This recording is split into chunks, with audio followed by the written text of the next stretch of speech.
बापू सुद्धा सज्ज आणि गाड्या सुटल्या। फायनलचा फेरा या मैदानातला सुटला। भव्य दिव्य असं पारेकरांचं 1.5 लाखाचं मैदान आणि या मैदानाचा 1 नंबरचा मान, 1 नंबरचा मान खाली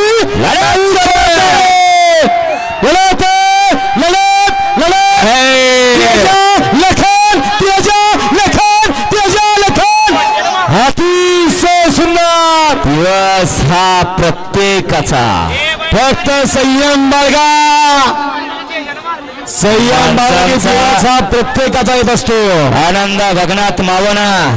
बऱ्याच जणांनी कॅल्क्युलेशन केलं होतं, परंतु नक्की आता काय झालं कॅमेऱ्यात पाहिलं जातं। मालक सुद्धा बरेच दिवस थांबला। 30 देशात तो तर चालू सीजनचा गुलालाचा बादशाह पड्या लखन आणि आर्या नवचर्चित नवीन आदत दुसरा